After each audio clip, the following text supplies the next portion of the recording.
कौशल प्रदेश, जिसकी स्थापना वैवस्वत मनु ने की थी, पवित्र सरयू नदी के तट पर स्थित है। सुंदर एवं समृद्ध अयोध्या नगरी इस प्रदेश की राजधानी है। वैवस्वत मनु के वंश में अनेक शूरवीर, पराक्रमी, प्रतिभाशाली तथा यशस्वी राजा हुए, जिनमें से राजा दशरथ भी एक थे। राजा दशरथ वेदों के मर्मज्ञ, धर्मपरायण, दयालु, रणकुशल और प्रजापालक थे। उनके राज्य में प्रजा कष्ट रहित, सत्यनिष्ठ एवं ईश्वर भक्त थी। उनके राज्य में किसी का किसी के भी प्रति द्वेष भाव का सर्वथा अभाव था। एक दिन दर्पण में अपने कृष्णवर्ण केशों के मध्य एक श्वेत रंग के केश को देखकर महाराज दशरथ विचार करने लगे कि अब मेरे यौवन के दिनों का अंत निकट है और अब तक मैं निसंतान हूँ।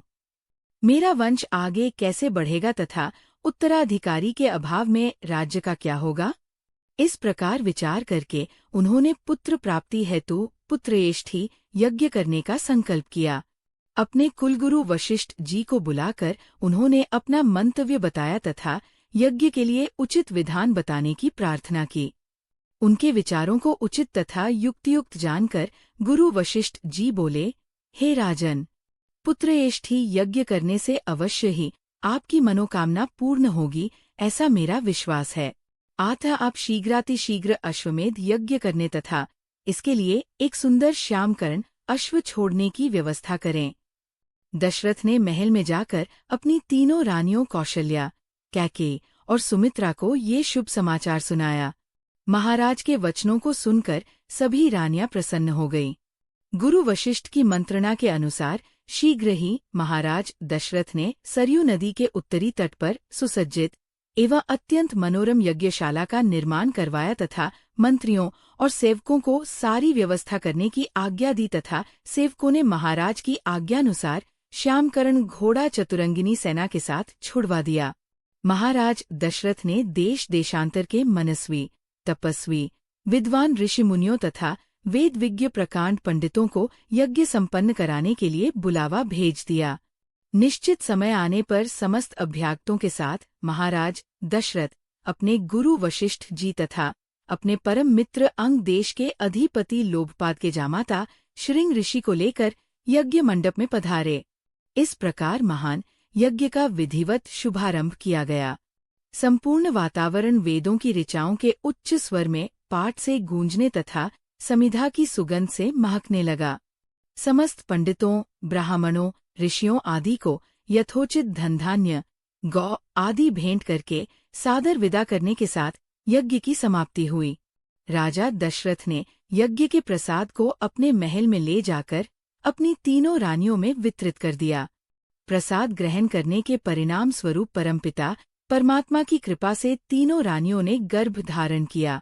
जब चैत्र मास के शुक्ल पक्ष की नवमी तिथि को पुनर्वसु नक्षत्र में सूर्य, मंगल, शनि, बृहस्पति तथा शुक्र अपने अपने उच्च स्थानों में विराजमान थे, कर्क लग्न का उदय होते ही महाराज दशरथ की बड़ी रानी कौशल्या के गर्भ से एक शिशु का जन्म हुआ, जो कि श्यामवर्ण, अत्यंत तेजोमय, परम कांतिवान तथा अद्भुत सौंदर्यशाली था। इसके पश्चात शुभ नक्षत्रों और शुभ घड़ी में महारानी कैकेयी के एक तथा तीसरी रानी सुमित्रा के 2 तेजस्वी पुत्रों का जन्म हुआ। महाराज के 4 पुत्रों के जन्म के उल्लास में गंधर्व गान करने लगे और अप्सराएं नृत्य करने लगीं। देवता अपने विमानों में बैठकर पुष्प वर्षा करने लगे।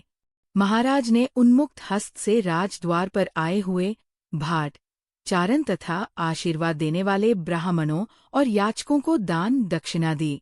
पुरस्कार में प्रजाजनों को धनधान्य तथा दरबारियों को रत्न, आभूषण तथा उपाधियां प्रदान की। चारों पुत्रों का नामकरण संस्कार महर्षि वशिष्ठ के द्वारा कराया गया तथा उनके नाम रामचंद्र, भरत, लक्ष्मण और शत्रुघ्न रखे गए।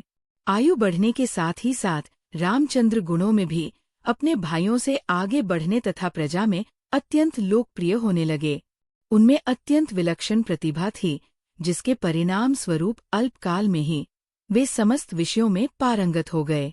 उन्हें सभी प्रकार के अस्त्र शस्त्रों को चलाने, हाथी, घोड़े एवं सभी प्रकार के वाहनों की सवारी में उन्हें असाधारण निपुणता प्राप्त हो गई। वे निरंतर माता पिता और गुरुजनों की सेवा में लगे रहते थे। उनका अनुसरण शेष 3 भाई भी करते थे। गुरुजनों के प्रति जितनी श्रद्धा भक्ति इन चारों भाइयों में थी, उतना ही उनमें परस्पर प्रेम और सौहार्द भी था। महाराज दशरथ का हृदय अपने चारों पुत्रों को देखकर गर्व और आनंद से भर उठता था।